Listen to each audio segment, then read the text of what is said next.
Hey everyone, welcome to Culture Binge. This is the Wisecrack podcast where we explore the ins and outs and ups and downs of the cultural zeitgeist. I'm Michael, joined as always by the guy who recently promised me he could turn $1,000 into $10,000 if I just trust him, Alec. Yeah. And the woman who once sold me on her French countryside Airbnb, which was actually a terrifying cave that I had to be rescued from, Serby. How are you all doing today? Well, how are you? Good. You sound low. Not emotionally, just can't hear you that well. But I'm sure we'll fix that in just a jiff. So we got a lot to talk about today. We got beef with the government, not in the way you might think. We're going to learn about new ways of scamming money. And I guess some French people got stuck in a cave. I'm in the dark on this one, so I'm excited to learn about it. But to get started, let's do some slaps and chaps. Serby, I would love to start with you if that's okay this week. Yes. How's my volume? It's better now. I can hear. I just want to make sure that you are the loudest person and then Alec is a little bit less loud. Yeah. Agree. Excellent. So what chaps is the situation going on in India? It's so heartbreaking and distressing, and I'm so sad, and I hope things improve quickly. What slaps? I recently learned about this app called Be My Eyes. It's also a website, bemyeyes.com. And so it's a website that brings sight to blind and low vision people. What? And bemyeyes.com connects blind. I'm just going to read this from the website because it's really well written. Bemyeyes.com is a free app that connects blind and low vision people with sighted volunteers for visual assistance through a live video call. So this is how it works. A blind or low vision person will request help through the app, and then a sighted volunteer will receive a video call. And the person might need help with reading instructions, or maybe they want to check the date on like milk to make sure it hasn't expired, or maybe they want to distinguish colors, read directions, or navigate new surroundings. And someone I know recently received their first call, and the person who asked for assistance wanted help doing online research that would have taken just a really long time to do on their own. And it's a great app. I love that it makes a positive impact on someone's life. And whether you're a blind or low vision person, or you want to be a sighted volunteer, download Be My Eyes app for iOS and Android today. I just can't help but think about what if a low vision person wanted to do something illegal, but they needed help to do it. And I wonder which volunteers would help them do that. That's all. I would do it. Yeah. So if you're a person who would use that app, maybe do something like call someone and be like, which one is the methamphetamine and which one is the rock candy? I need to know. I can't hear Alec Opperman at all. I think he's muted himself. Sorry, I did mute myself. I was thinking like helping someone shoplift from Whole Foods. That's what I want to do. Don't you do that? Does one of you? No, you're thinking of a guest we had. Maybe. Oh, okay.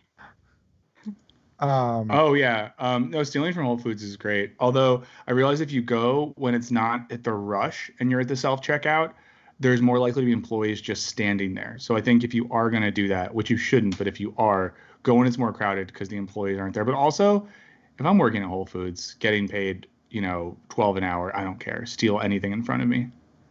I don't work there though, so that doesn't matter. I just don't think I would want to get in trouble for shoplifting at Whole Foods. Just don't get that's caught why then. you need the good guide, the volunteer on the Be My Eyes. I mean, not that you're vision impaired, but yeah. And you're just on the thing and you're like, I want to steal this. Tell me if I'm at the right. Okay. Do you have any? And you did your chaps as well. I forgot. We talked about the situation in India. Horrible. And I think we're all thinking about that and wishing we could do something to help. But sadly, none of us have access to large reserves of vaccines or the patents. Donate money. Oh, yeah, you can't donate money. I guess I just mean that, like, we can donate money, and that feels good, and I'm sure it can do something, but it's like we can't do, like, the real thing we need to do. You know what I mean?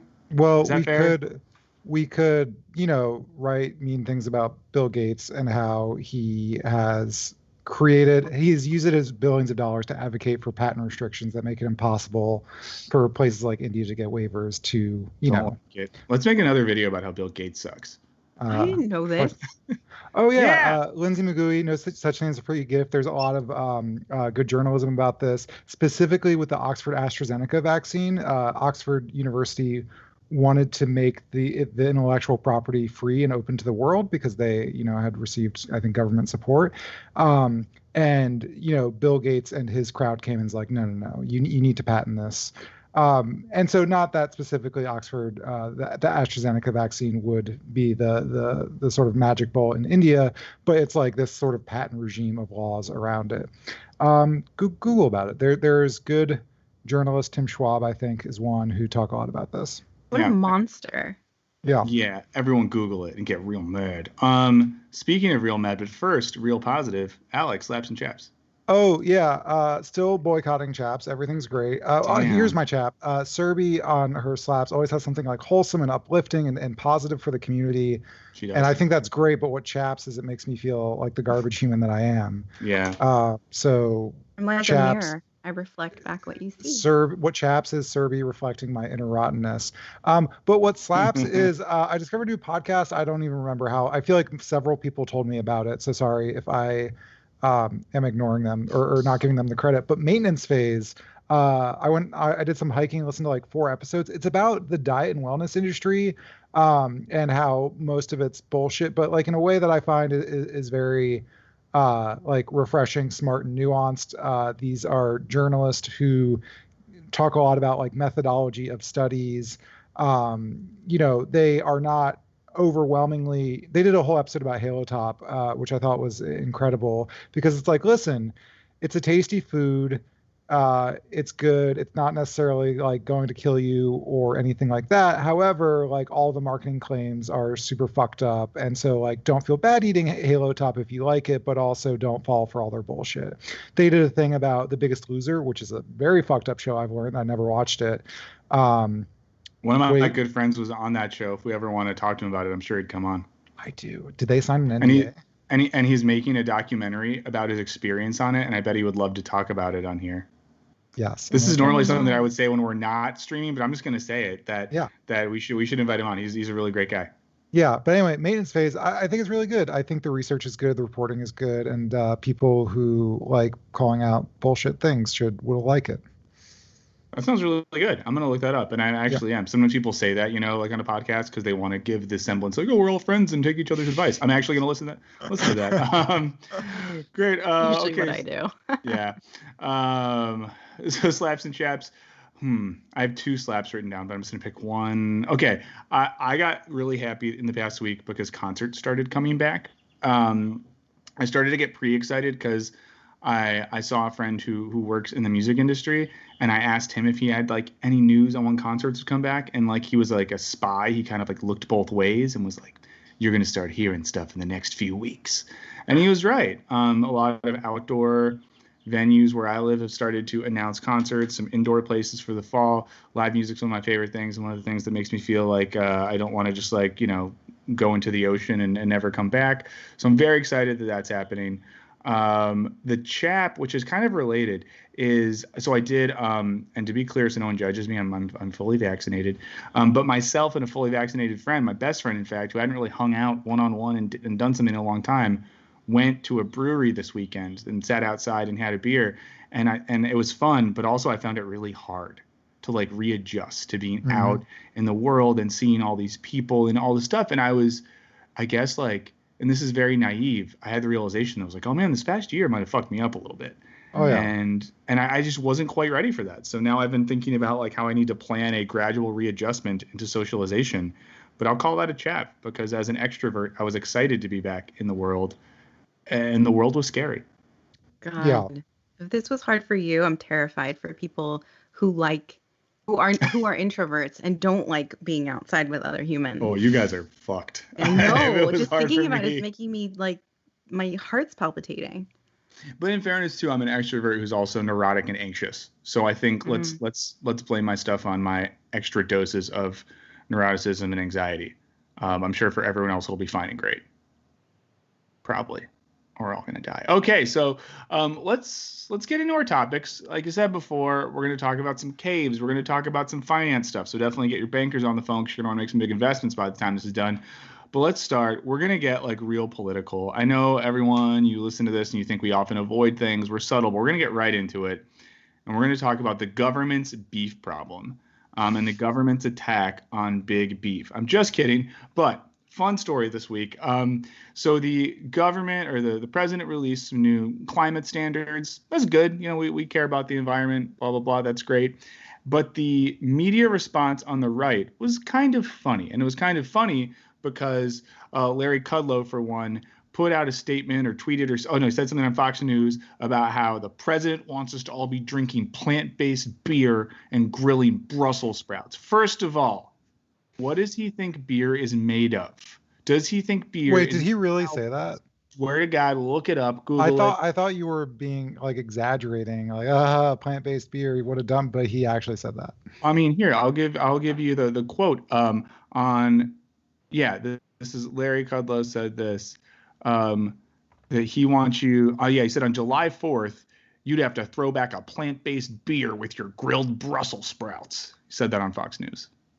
I'm glad that people understand what beer is. Yeah. I just like, is this what certain people have they just been drinking beer thinking they're drinking like the spinal fluid of a cow? I've been waiting. This is like the labeling creep, like for like gluten-free, this will happen. Like gluten-free oats, like oats are gluten-free. Why are you advertising this? But I'm waiting for the beer to start getting the plant-based label. Yeah, Bud Light is going to be like the first plant-based beer. It's healthy. It's made from plants, guys. Yeah, it's grains and water. If your beer isn't vegan, you have problems. I guess I'm trying to think if there's any good reason beer wouldn't be vegan. There are beers that are not technically vegetarian or vegan because there's like fish bladders used in the process, and most vegetarians I know don't care enough to look into it. Yeah, and there's some stouts that will use like a lacto fermentation, so like elements of lactose to make something a milk stout. But whatever, this isn't a beer podcast. We're not those guys. Yeah, we're dudes with beards, but this isn't an IPA podcast. So that was the initial response, and this all started because of a Daily Mail article that falsely stated that if the current administration's climate plan went into effect, we'd only be able to have burgers once a year. Now, of course, that's not what was said. What was mentioned in the climate plan had to do with emission standards. And as I think most of us know at this point, the ass gas of cows is a big source of carbon emissions. And related to this whole thing, the food website and magazine Epicurious put out a statement a couple days ago about how they were leaving beef behind. So if the government isn't really leaving beef behind, our next most trusted source for democratic process, Epicurious, a Condé Nast publication, is. And I think this was kind of interesting. So I'll just look at really quick the top of this article. You can find it. It's on Epicurious. It's called the Planet on the Plate: Why Epicurious Left Meat Behind.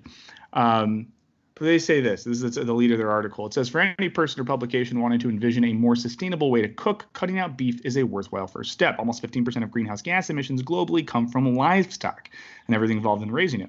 61% of those emissions can be traced back to beef. Cows are 20 times less efficient to raise than beans and roughly 3 times less efficient than poultry or pork. And I think this is something that most of us know at this point, but beef is real bad for the environment. And of course, there's if one is a vegan for reasons of animal welfare and anti-cruelty, that's dope too. But there's some pretty valid environmental reasons for wanting to cut back on or eliminate meat consumption. And this magazine decided to do their part by not giving their customers and their fans beef recipes anymore. I did not see anything about plant-based beer. And this was mandated by law by Joe Biden. No, I'm just kidding. Yeah, Joe Biden came in with this climate Gestapo and stomped them all to the floor. Sorry, for everyone listening, we have established that Joe Biden is not actually trying to legally mandate how much beef you eat. I think we know that guy loves beef. He's a meat and potatoes guy. Just look at him. Yeah. And anyone can look this up. There's a legislation that is being proposed by the administration to do climate things. Part of the climate stuff involves trying to have less carbon emission. One of the things that leads to greenhouse gas emission, like we just said, is livestock, which is 15% of it globally. So all the administration has proposed is, hey, greenhouse gas, maybe we cut back. Part of that would be livestock, but there is no thing in any government document that's like no burgers for the people. You can still have your burgers. But Epicurious poses the question, should we maybe cut back on that individually? Should we stop as sort of an ethical, for an ethical reason, should we stop publishing recipes for beef-based things? So I'm trying to think, out of my co-host here, I think one of you is not a beef person. Serby, do you consume beef? No. Okay, so no, so I'm the only one I think who's on this that even semi-regularly consumes beef. So what do the non-beef consumers think, both about, I guess, this reaction against some policy about reducing greenhouse gas, and the idea that a food magazine would take it upon themselves to stop promoting the consumption of beef? I think it's an interesting idea. I think any little bit helps, and I think it could encourage readers to rethink their consumption and maybe make adjustments to help the environment. Yeah, I think that nobody really tries to do this, but I think the smart strategy is not people can't eat hamburgers, but like, hey, look at this other delicious food. And I think for years and years, we've just been cramming down people's faces, like, unless there's like a piece of chicken or meat on your plate, it is not a meal. And I think people, well, a lot of boomers think that, but I think people are reevaluating that and realizing how like awesome and filling like cauliflower and broccoli and those grilled Brussels sprouts can be. And so I think that's good. I also thought it was interesting that Epicurious stopped doing it, stopped putting beef recipes a year, and nobody noticed. Yeah, I should have mentioned that part. Yeah. Yeah. So there's that. And also I do find the whole thing very interesting of like, there's America, we eat beef, when really like getting into this is a little bit in Upton Sinclair's the Jungle and sort of the news cycle around that. But the Beef Trust, which I'll call them the Facebooks and Twitters of early 1900s meat industry, there were these huge, cow and meat monopolies, basically convinced the American public that like they need meat every single day, every single meal. They invented modern sort of industrial agriculture and made beef much cheaper. But it's like basically this pretty new thing in the last 100 years that we're eating the amount of beef that we are. It's not some sort of like, oh, I'm living like people did thousands of years ago, or even living like someone did in the 1700s. I think people sort of cling on to this in an interesting way. Yeah, I mean, I think it's been a thing folks have talked about for a while. Even Leonardo DiCaprio talked about this in his climate documentary from a few years ago, which I forget the title of, that I watched when I was very tired on a plane. Douchey McDouche. That's the name of the dog. It's called Douchey McDouche Saves the Planet. But something came up in that movie, people talked about this for a while, is, I think there is a potential benefit from like a mindset change around beef. I personally, because like I'm going to fix the planet as a one-man show, have tried to think of like the consumption of beef as something that's like a very special occasion thing, and something that's only to be done with like good quality beef that's raised in a responsible way. But like the Epicurious thing to me is cool. Like I think it's a chill thing of them to do. I don't think it's the sort of thing that can lead to the impact that we need. And I think sadly it does fall under the umbrella of like the shift of responsibility to consumers, and then like the abdication of responsibility for, I mean, in a sense, like I guess, and I don't want to get political, I stay out of politics, but in a sense, if the Daily Mail was correct and the government was actively restricting factory farming, that like would be what we would need to actively cut down on that level of emission. So, from individual responsibility, I think it's a good thing Epicurious is doing that. I think it sets a good precedent. I think it's a good thing in general for people to consume more plants and less meat, whether or not you're doing it because you want to be ethical, like Moby, who has vegan for life tattooed on his neck like a freak, or you're doing it because you care about the environment, which is dank. But yeah, it's just one of those things where like the Epicurious thing, cool. Yeah, going to do long-term things, going to really change stuff. No, not really. But maybe I'm being cynical. Yeah, go ahead, Serby. Sorry. I think something's better than nothing, and I'm glad to see a company do something. So I do agree with you that it's not going to make a huge dent in how we need it to, but maybe it'll start a conversation, which is exactly what it's doing. Yeah. It was funny that their post was sponsored by Light Life, the meat substitute brand. Yeah. So it's like, yeah, you can't even do that without corporate branding. I think I'm all about I think corporations have, as you said, specifically shifted the burden of responsibility on consumers instead. Like, hey, don't mind us. We're pumping, hundreds of tons of CO2 into the air. But you should stop using plastic straws. I do really agree with that argument, but I feel like meat is a specific thing in that there's not. I mean, maybe there's ways to reduce the CO2 emissions of cow, but it's not like. It's not like they're a factory that's using fossil fuels and it's up to them to, use cleaner fuels and scrub the air that they pump out there or, buy carbon offsets. I mean, I guess the meat industry could buy carbon offsets, but that's not perfect either. And so it's really, I think, the one thing where it's like, actually, this isn't the way that certain things are mined irresponsibly or produced irresponsibly. Like there's no breaking from the eating of a cow with like the CO2 emissions of a cow, if that makes sense. Yeah. And I guess too, like the whole thing seems like we can focus on the cow stuff, but even as the statistics show, if we were to cut out, cow consumption completely, that would be 60% of 15%. So what? 8 to 9% of greenhouse gas emissions. And then it's totally. What's the other 91, kids? And I think that's one of the issues, that much of the other large scale greenhouse gas emission is the responsibility of very small private, not by small, I just mean not a lot of private companies that do a lot of damage that we're not talking about and that our personal ethics can't do much about.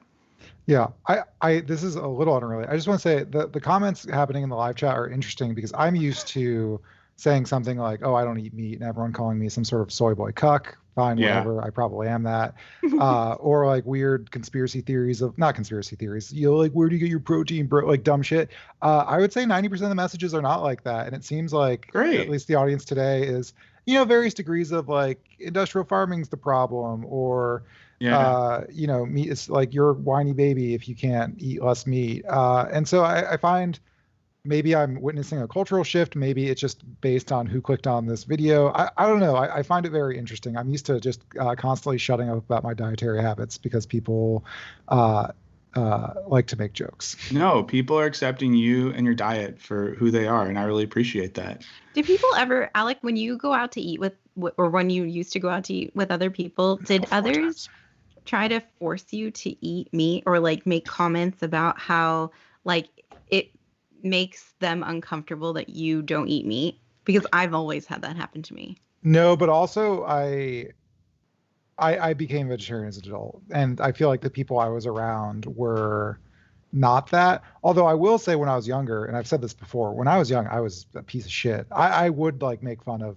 vegetarians and vegans and be like, come on, eat pepperoni, man. I was a bad person, so it's fine. Don't be that person. Yeah, I've been vegetarian a few different times in my life, but I'm just fair weather. But the first time I went vegetarian was in college. And when I went home for like Thanksgiving or Christmas, my mom started crying because she didn't know what to cook for me anymore and like couldn't conceive of me eating food that wasn't meat. And there was a lot of like, but I can make you chicken, right? And I was like, hey, Mom, is that based in, can that thing walk and make noises and reproduce? Well, we're probably not going to eat that one. Yeah. Does it have a face?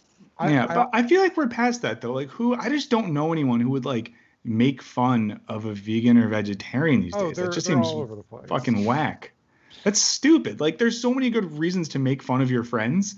That's a bad one. So if anyone is listening to this and you have a friend you enjoy making fun of and your main thing is that, email us and I'll come up with better things you can make fun of them for than that, because that's just lazy. Do better. Their haircut, I'm gonna say, I don't know. You know what you want to do if you want to make fun of your friend? Do an Ancestry.com or like 21andMe for them and find out horrific things about their ancestors. Oh, and then just yeah. So you can be like, oh, so you're German on one side, right? Went back a few generations, not looking so good, chief. or something like that. I don't know, but making fun of people for that is whack. Have you had a hard time, Serby, with people being a dick to you for not wanting to eat animals?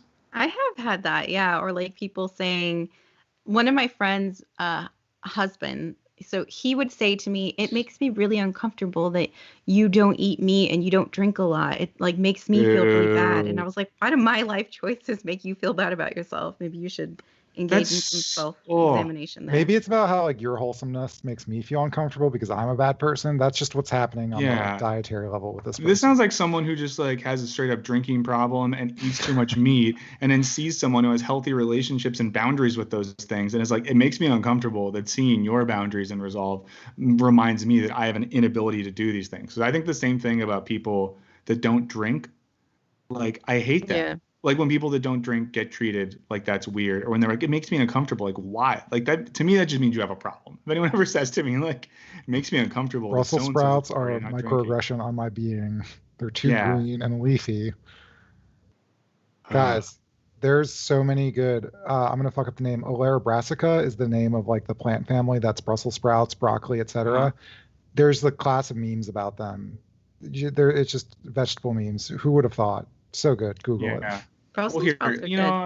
yeah. And here's the thing too, everyone. A lot of us have been, inside a lot, haven't been as active as normal. We're getting ready. We talked about this last time for like, a real wild summer. Whether you're vegan or not, whether you care about climate change or not, just like eat some vegetables for a few months and then you'll feel better as you get invited to a lake hangout or a backyard party or something like that. You want to feel healthy and energetic this summer. Yeah, we're in the pocket of big plant, and I'm encouraging you to eat some vegetables. And you know what? Donate some money and Serbia will do a vegetable mukbang. Yeah. I want to make one comment before the next. Guy in Britain says, "Man, this is silly. Of course, it's okay to make fun of vegans." I just want to say, Guy in Britain, your food sucks. That's what I have to Oh say. shit, this got aggressive. Guy in Britain is someone that lived Also, in your royal Britain for a family. while. There's some good stuff. The problem in I'm Britain sorry to all isn't. the other British people Yeah, listening. I don't know. I just think like let's make. It's just not a fun way to make fun of someone. I'm not impressed. Like I don't think if I saw someone rip on someone for being vegan, I'm like, wow, look at this intellectual wit. It's just like boring. Do something Very better. So lazy. yeah, very lazy. Okay. So let's move on. We've all figured this out. The government's taking our beef away. We will rebel. We'll talk about that more in 2 weeks when we have a plan. Another part of American culture, along with beef consumption, is sketchy business.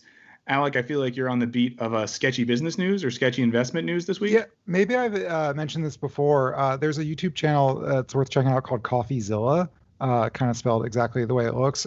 He covers like financial scams, and I like scams and just I weird like subculture. Well, yeah, I like scams. I like yeah, I just really grifters, man. Whether yeah. they're anti-vax grifters, financial grifters, Elizabeth Holmes, Firefest, like Heroes. I just want to mainline it.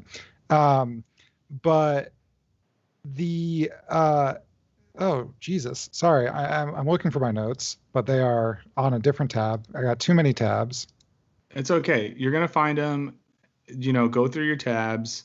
We can manage things until then. Um, Okay, I got it. So there. CoffeeZilla did an interview with this academic. The academic published an article. It's called "Towards an Entrepreneurial Economy: The Entrepreneurship Industry and the Rise of Veblanian Entrepreneurs." The authors on that are Hartman, Spicer, and Crab. But the whole interview is kind of the industry of people who want to teach you to become an entrepreneur. This is probably very familiar to, even watching CoffeeZilla videos, you'll get ads for like, start a drop shipping business of my branded diapers and make $8,000 a day. That's sort of the most scammy version. There's certainly sort of, in the financial space, take my financial hack, start a business, et cetera, et cetera. You've got things like Trump University. You go to a hotel, you take some sketchy class. I would even say that like Nexium is kind of this. You might say MLMs are a version of this sort of entrepreneur economy where you are selling people stuff to want to become an entrepreneur. Not to mention self-help, et cetera. It's a very wide industry. But what I thought was really interesting is basically the thesis of this article. And CoffeeZilla has like a 50-minute interview with the guy that I recommend people check out. But here's a quote from the article. The growing entrepreneurship industry and the way it has transformed entrepreneurship are an important aspect of understanding the decline of entrepreneur quality. Basically, there's more entrepreneurs than ever, but they're also success is more rare than ever. The percentage of people succeeding. I'm not talking about like people who become the next Uber, but I just like make a basic sustainable growing business. That's down. Here's a quote: by leveraging the ideology of entrepreneurialism to mass produce and mass market products, the entrepreneurship industry has made possible what we term the Blenian entrepreneurship. This is entrepreneurship pursued primarily as a form of conspicuous consumption and is fundamentally different from the innovation-driven entrepreneurship that it emulates and superficially resembles. So to unpack that a little bit, we've talked about him before. There's a sociologist, Thorsten Veblen, who coined the term conspicuous consumption. This is basically keeping up with the Joneses. People buy things to present an image to their neighbors, to their friends, to their loved ones. This is, I got to buy a new sports car because the neighbor's got a sports car. I have to look like I'm doing well. I have to sort of transmit this message. There's also what's called the Blenian goods, which is, a good that becomes more desirable as it gets more expensive. Again, part of that sort of circuit of conspicuous consumption. But the whole argument is that this is what the consuming and purchasing of courses on entrepreneurship, all this whole industry has become is that people will spend $1,000 on a class, they'll spend $5,000. It must be extra good on a class, and they really want to signal to the world in a sort of conspicuous consumption kind of way that they are an entrepreneur. I'm sure you've seen this in your social media feeds, whether it's a person with an MLM. And they've like started their own business, quote unquote, whether it's like some dude who's taking pictures of some Ferrari or private jet he's rented. I love those guys. Yeah, those guys are the greatest. So I think it's really interesting. I think it's something we've all encountered a lot. I also find it interesting because this is a business professor basically saying that this is a problem for like the market, right? In that this isn't what he says, but my take is basically capitalism is destroying capitalism. Like the conspicuous consumption of entrepreneurship and sort of capitalist ethics is destroying the quality of like, because the market needs good businesses, a diverse range of businesses, new ideas, disruption, et cetera, et cetera, et cetera. But when it's basically all these wannabes, that's not great for things. Yeah. Yeah. So how much does that relate, the conspicuous consumption thing, to like, because what this always makes me think of is how innovation is like a lie. And what I mean by that is all of the startups and entrepreneurs, also anyone who says they're an entrepreneur is sus. Like anyone can just say that. People just say they're an entrepreneur. Why? Because you started an LLC? Like, shut up. But this whole notion of innovation seems to be built on top of this economic ideology of infinite growth, that there's this possibility of infinite growth. That's what all these venture capitalists who people think are really smart, who aren't smart, they just invest in 100 different things and one of them works out. And in any other field, if your odds were 1 in 100, you would be bad at the thing. But are built upon this idea of infinite growth rather than someone like starting a business that's simply sustainable and can provide like a lifestyle for their employees or something like that. And it seems to me like the mindset of like millennial and Gen Z people who are paying for scam courses online to start businesses are just caught up in this really faulty ideology of purely infinite growth.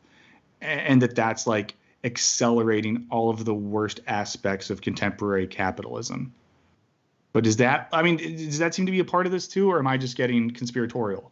I don't think you're conspiratorial. I don't think it's exactly. I think, to be honest, it's a spectrum. You have the sort of entrepreneur, whatever class they are, who, wants to make like a good 6-figure income, whatever. And then there's the people who are like, I'm going to make the next Uber. Yeah. Now, granted, one of the sort of analogies that comes out is like, this is like professional sports. You have millions of people who want to do this thing and like maybe 100 who succeed, right? And so I think it's not quite all infinite growth. I mean, again, I would describe it even as a spectrum. Like there are people who might take, business courses who are trying to start a business, and maybe they're sort of signaling their sort of entrepreneurship in different levels on social media. And I'm sure there are cases where it's murky of like, oh, are you just trying to start a restaurant in your hometown and doing that, but maybe you're a little like too forward with like the look at this cool car I have. Yeah. And if only we had an MBA on this podcast, an expert in the field of business who could explain all this to us. I think it's an indication of maybe people wanting to be their own boss and not want to work. Like one thing that I've heard a lot recently is, and I think this has to do with, part of it is like the rise of social media and influencers. Like you can have a career as an influencer. So I think people see, like younger generations see, entrepreneurship is not something that's unattainable. Like now they can do it. And with the internet and being able to connect with anybody around the world, you can sell things. Websites have made it easier to be an entrepreneur, like Etsy and eBay and things like that. You can sell things directly to consumers. So I think it could just be like this shift, whereas older generations thought that you had to get a job, you worked at the same company for 20 years or whatever, and then you retired. And now people want to be their own boss. They don't want to work for other people. They want to set their own hours. They want more flexibility. So that's what I think when I hear of this change. One thing you said earlier about wanting to keep up with the Joneses and wanting to like buy certain things to project an image. And this is totally off topic, but wanting to project an image. I feel I live in an affluent area, and I feel pressure to dress up when I go out and to look a certain way, not because I want people to think that I'm rich, but so that people don't think that I'm poor and then treat me like shit. Because I'm a person of color living in a predominantly Caucasian area, so they'll naturally assume that I have no money and they'll treat me very badly. So I feel like I have to do those things. I mean, I'm not like renting a private jet, but I definitely can't go out in yoga pants like the white girl next door. Right. Unless they're $500 yoga pants. Unless they're $500 yoga pants that say like Gucci on the side. Gotta get those like Gucci yoga on pants. The ass. Go ahead, Alec. Well, I was gonna say the be your own boss thing. I think it makes sense, but one of the problems that this sort of interview outlines is that, I mean, I 100% get that, and I think that's sort of part of the gig economy at large. And that goes over to like freelance graphic designers and all this other stuff. But I think and to be honest, it's similar to the MLM problem. People want to be their own boss, and they want like financial. They want to make a good living.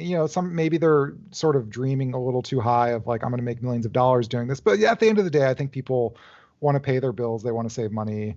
They want to go on cocaine benders. And so what sort of is brought up in this interview is that people who are an entrepreneur as a career, like we only talk about and we only have interviews with the survivors of that, right? The people who succeeded, the people who started Uber. But when you do this as a career, you're more likely to make less money. Even if you work for entrepreneurs, like in startups, your sort of average career earnings, according to this academic, are lower. And on the sort of and there's always examples to be like, well, I worked for the startup and I got, a $400,000 stock grant. It worked out for me. That's true. But, it's the NBA athlete problem, right? Yeah.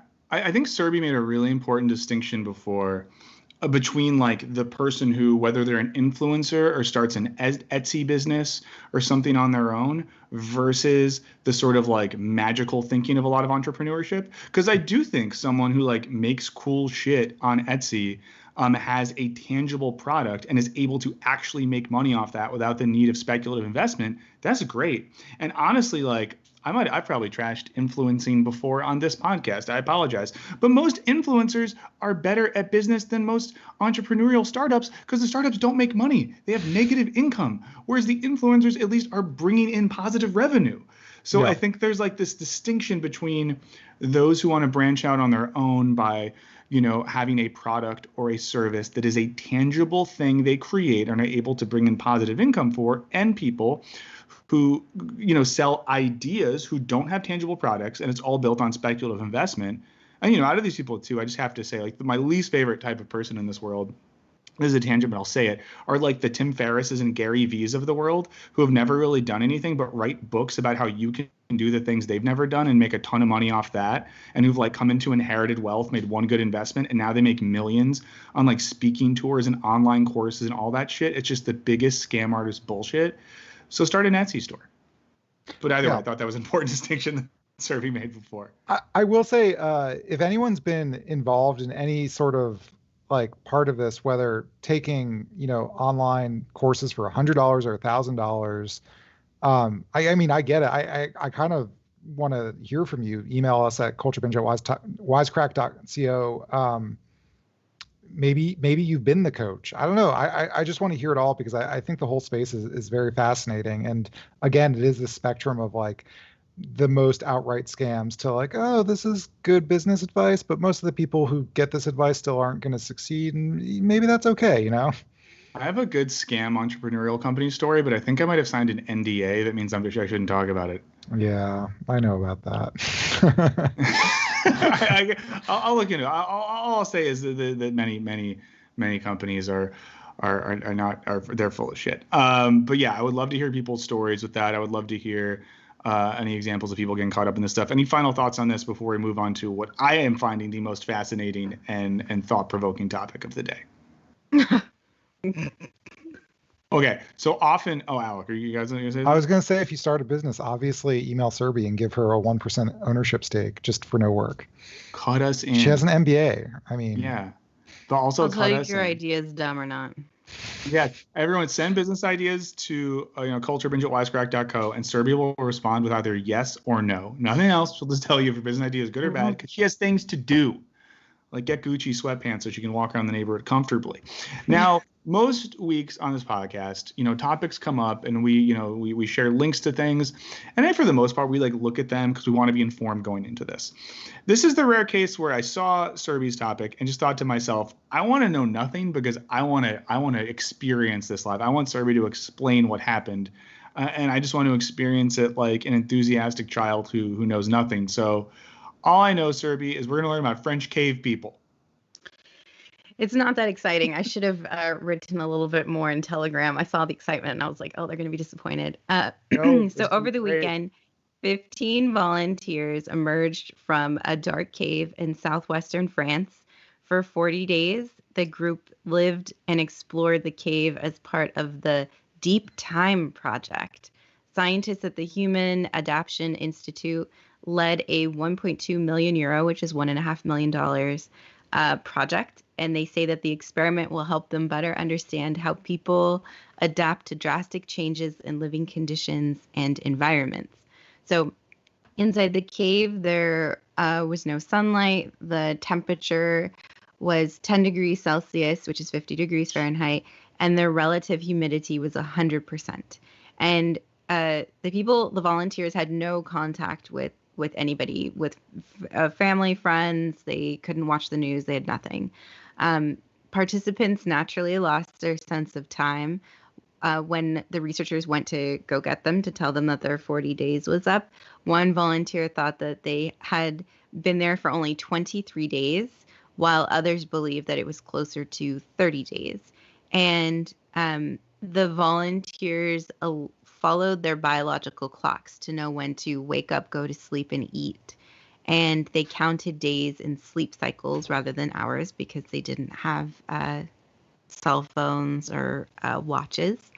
And when they emerged from the cave, I thought this was really interesting. 2/3 stated that they wished they could have stayed in the cave longer.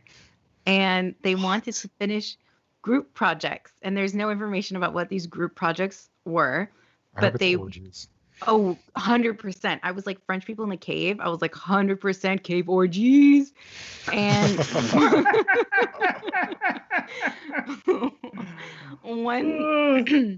one participant said that it was like pressing pause on her life, and she felt like there wasn't a rush to do anything. And she also said she wanted to be in the cave longer.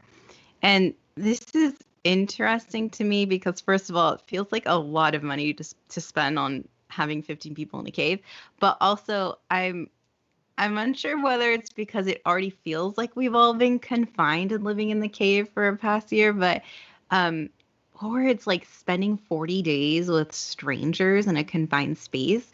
I just couldn't do it. In any case, I've been thinking about their desire to remain in the cave and the feeling of pressing pause on your life and not having to worry about what's going to happen in the next hour or two.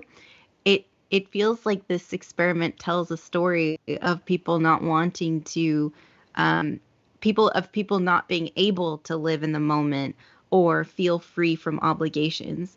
And even when you're on vacation, it's not like you can stop making decisions most of the time. You still have to deal with challenges or rush to get to the airport or figure out food or whatever. And if you have children and families, you have to consider their well-being as well.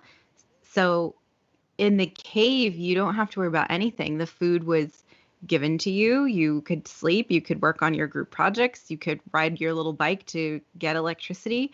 You could just exist. So it's not unsurprising to me after I thought about it that people would want to stay in the cave, because who would want to go back to real life and like deal with the pandemic and go to work and deal with everything else?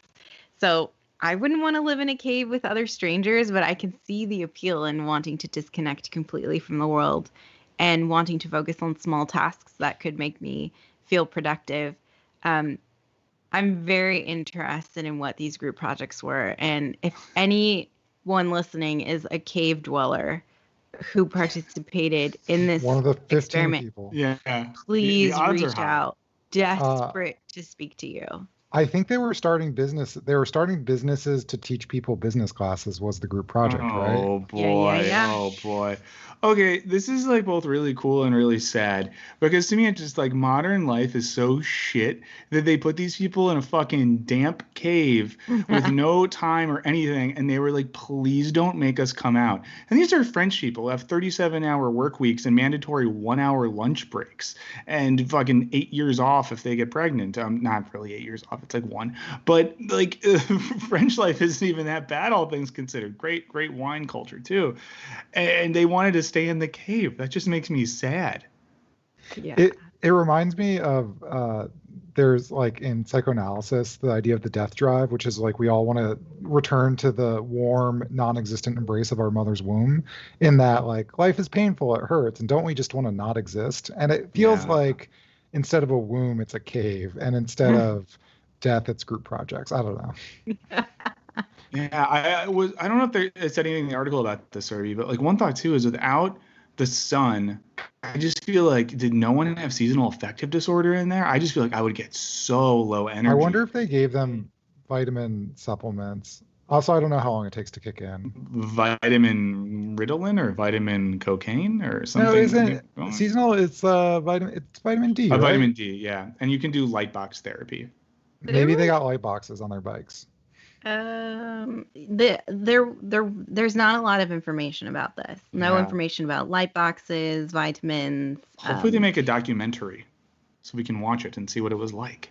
Yeah, I would be interested in watching it. I want to know how shitty their lives were that they would prefer a group project. Like, I hate group projects. I bet their lives were good, though. I bet if we look into it, like, some of these people had good jobs, they had families. Imagine if you were the spouse of one of these people, and they're like, please don't make me leave the cave. Yeah, and you're like, but Dad, I want you to come home. I'm also very curious how no one got in a fight or, like, 40 days with other humans. Like, you didn't get in an argument? There was no disagreement? Someone would kill someone else because you know, some would say we might go back to like a state of nature in there. Yeah, that's what I was thinking. Weird and Hobbesian. I would have tried to find another cave. Like, I would have dragged my little cot into another hole area and just stayed there. Like, I wonder how much space they had. Yeah, did they have like individual tents or pods, or were they all in just one main room? There were 3 different areas in the cave. One was for sleeping, the other was for eating, and then the third was like group project area, I believe. I read that somewhere. Mm-hmm. Yeah, so your recreation room. Those are the 3 French life cycles, anyways. That's what those people do. They sleep, they eat, and they screw. That's not a judgment, by the way, to be clear. Yeah. Wow. I wonder, so is that the business idea, that we construct some cave colonies in like Utah or something and sell people on the magical experience of disconnecting from life, but then we have to monetize their time there, so they pay us to be there, but we like sell data or do research on them or like secretly live stream them or something? It's like cave Airbnb. Yeah. You could rent a cave. What if you went in the cave and something really bad happened? Kind of like a 28 waiver thing. Yeah. Release of liability, not involved. Well, it's like what happened to, what's the actor? Jared Leto? How do we say it? Leto or Leto? Leto. He was on a silent retreat in the desert when like the COVID outbreak happened. So he like came out of it, and his first tweet was like, "I've been in a silent retreat. I've walked into a new world." He's a weird guy. Very weird guy. The type of guy who I definitely think if you gave him the opportunity to go live in a French cave, he would be like, "When's the next flight?" Yeah. I would do it. Is Joaquin Phoenix weird or not weird? Remember when he was weird for a while? I thought he was weird for a bit of like a character method acting. No. He's a weird guy. He's weird, right? 100% weird guy. That's what I thought. I mean, to touch back to our first topic, when he won his Best Actor award last year at the Oscars, he gave like a massive speech about animal consumption and climate change. He shamed his fellow actors for taking private jets to Palm Springs. And then him and Rooney Mara went to a really good vegan burger place in Los Angeles called Monty's Good Burger and took pictures of themselves eating that afterwards. That's not weird. That's just kind of funny. Oh, yeah, it's not weird. I'm saying he's an eccentric guy. And I think there's many indications of this. And I've seen very few examples of him just seeming like a normal dude. Yeah. Sean Penn is weird too, right? The 3 of them are... He's a bad man. Bad, though. He's a bad man.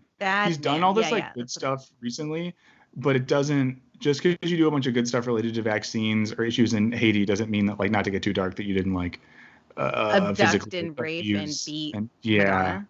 Yeah. I wasn't gonna. Yeah, that's the stuff. So he's also a really bad writer. He wrote this novel that's like called like Jimmy Crack Corn. I swear to God, it's called something like that. It's like the corn cob man goes a walking, and it's so bad. But then people take it seriously because it's like Sean Penn wrote a book, but it's like, dog, you're a shitty writer. Someone should go look up the Sean Penn novel. He's bad. So I think we have to have you on the show, Sean Penn. Yeah. So if you're gonna go into a cave, I'd say Penn, hard no. Phoenix, yeah. Leto, maybe. Yeah. That would be my power ranking on those 3 Hollywood men, and who I'd want to go to a cave with. Yeah. Because I'm sure that's what everyone was thinking. Who would they go into a cave with out of those people? Yeah. Wow. I think, Serby, you undersold this topic at the top. I'm just as fascinated as I thought I would be. I'm very interested in all this. I'm going to be thinking about the French cave most of the day, or Le Cave. That's good. I really want to speak to one of these participants or their family. So either why doesn't your partner love you? Why does he want to go back in the cave? What did you do to them? Maybe we're just misreading this, because the French call their wine cellars caves. So if someone says they have like a wine cave, it's like the cellar. They're a wine cave. Yeah. So if you ever are like in like in France and you see like a sort of like the cave divan or whatever it is. So maybe there was just a bunch of French people that were in a wine cellar for 40 days and they were like, we don't want to come out. Like, no wonder they lost track of time. So if you have been to a cave experiment recently, or if you are a entrepreneur, or if you have thoughts on beef, we want to hear about it. So you can do 2 things to let us know. You can call us at 213-534-8807. That is 213-534-8807. Or you can email us at culturebinge@wisecrack.co. No M. culturebinge@wisecrack.co. And obviously you can find one of us as well. So today, Serby gave context clues. You want to find an upper class area of the country where people wear expensive sweatpants, and you might find her. Alec, I don't know if he gave any context clues onto where he lives today. And I think I gave one context clue that involved a vegan burger establishment. So happy hunting. But in the meantime, while we wait for people to call and email us, did we get any emails from this past week, Alec? Yeah, no voicemails, but we've got a couple good emails that I'm going to read. And I will pull those up because I did not lose the document again. He didn't lose it. He's on top of things, everyone. I lost He lost it. Well, and just to say in general, I hope everyone knows this. We love getting your emails. Recently, we've gotten some great fan art that we've really loved. We can't read art, right? Maybe if we got really high on mescaline, we could like interpret the art. That'd be sweet. But we tweet the love that. We love the art. We love hearing from everyone in general, and hope everyone knows if your email or voicemail doesn't get played or read on the show, it doesn't mean we didn't read it, love it, etc. It just means we get stuff. We only have so much time to do this, but we really appreciate it, so keep them coming. Alec, have you found your notes? Yeah. All right. The first email is from Joe, Wisecast crew. I have an Android. I think this means I can't have iTunes for podcast. Don't know. Joe's leaving a review as a email. Joe is not aware that there's other podcast platforms where Joe could review us, but it's a good review. I want to read it. 5 stars. If the Wisecast crew were all Jedi, who would they be? Serby would undeniably be Jocasta Nu, the chief librarian in the Jedi archives. Leave her alone. Let her vibe out with her books. But like, if shit's gonna go down, she still carries a lightsaber. That sounds pretty cool. I'm interested in this character and wherever they came from. Nice. Alec is Ki Adi Mundi, big ass binary brain. That sounds bad. With outstanding thinking, can hold his own on the Jedi Council, can throw down with the Separatists, and is most likely to be concerned with the droid attack on the Wookiees. Michael Burns, Star Wars expert. Should I be offended by any of this or very... Oh, this is like real deep. I'm pretty sure these are all coming from like deep Clone Wars stuff, but I think no one should be offended. Okay. Michael is Keeneland Voss. Witty as all hell, doesn't care about your rules, and is just looking for a good time, bro. Joy, from what little we know of Joy, is Shakti, rarely seen but keeps your operation running. Humble, boss ass kind of shit. Shakti rules. Joe, thank you so much. Thank you so much. Really appreciate that. Also, if you are like Joe and you're looking to review us, it means a lot to us. The reason that he did that is because we always encourage you, if you're going to review us, give us some sort of categorization. Say who we would be if we were Star Wars characters, if we were blends of coffee, if we were fine automobiles, anything like that. We love it. And of course, you can go on Stitcher. You can go on iTunes. Make us a Yelp page. I don't know. Find a place to review us. Yeah. Only if it's good, though. Also, Joe said, if I ever somehow become super rich, then create a new Patreon tier because I've always dreamt of funding the shit out of you guys. We love it, Joe. Anyway, next email. I love that. Rich, the Patreon I love that. I want us to start the inherited wealth tier of Patreon. I've said it before. I'll say it again, where we invite people who've inherited massive amounts of wealth from dead relatives. They pay a bunch. We'll make you whatever the fuck you want. Sorry, keep going with the emails. I also just want to shout out, this is long overdue, but Israel Bravo, what up, fellow culture heads, Serby Mukbang. Thank you for the donation. But next email is from Max. Hi, Culture Binge crew. Love listening to your most recent podcast on the Summer of Chaos. I wanted to write in regards to Michael's point of view about talking to strangers and having those short moments. I am both a healthcare and restaurant worker, so I may be more willing to talk to strangers during this strange time, but I've seemed to have more of these moments, whether it's overhearing someone talking about a popular show, funny moments while waiting in line, etc. I think people are craving any sort of human connection outside of their small circle. So even if you're less socially driven, get out there and try to have those little moments. It's brightened my days immensely. Thanks again, Max. Thank you, Max. It was nice email, Max. Appreciate that. And I want to be more like Max and get out there and start having these fun moments of interaction and communal joy. That's great to hear. And eavesdropping on people is what I'm excited to do at outdoor cafes. Anyway, email from Craig. Hi, Wisecrackies. Love the show. Glad everyone's doing well down the US of A. Looks like you finally have some well-deserved optimism. Unfortunately, up in Canada, it feels like the pandemic has just started. We have the worst COVID numbers at any point and are deep into our 3rd or 4th lockdowns with police checkpoints at bridges and 8 p.m. curfews in some places. Smiley emoji.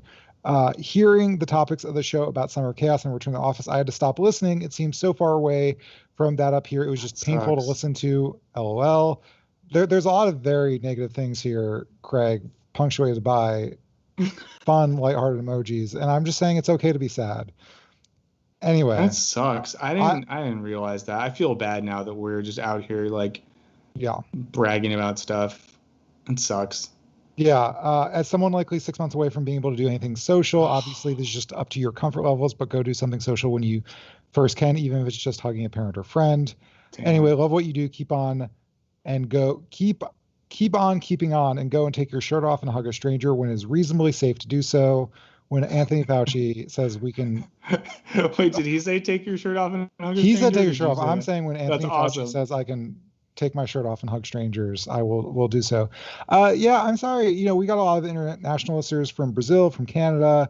The United States has obviously been one of the worst epicenters of the pandemic, and so it feels like, oh well, it's getting better here. Obviously, it's getting better everywhere, but it's not. Obviously, we just talked about India is having a real bad spike. Canada has some vaccine issues, and so sorry. We'll try to not throw it in everyone's face that Yeah.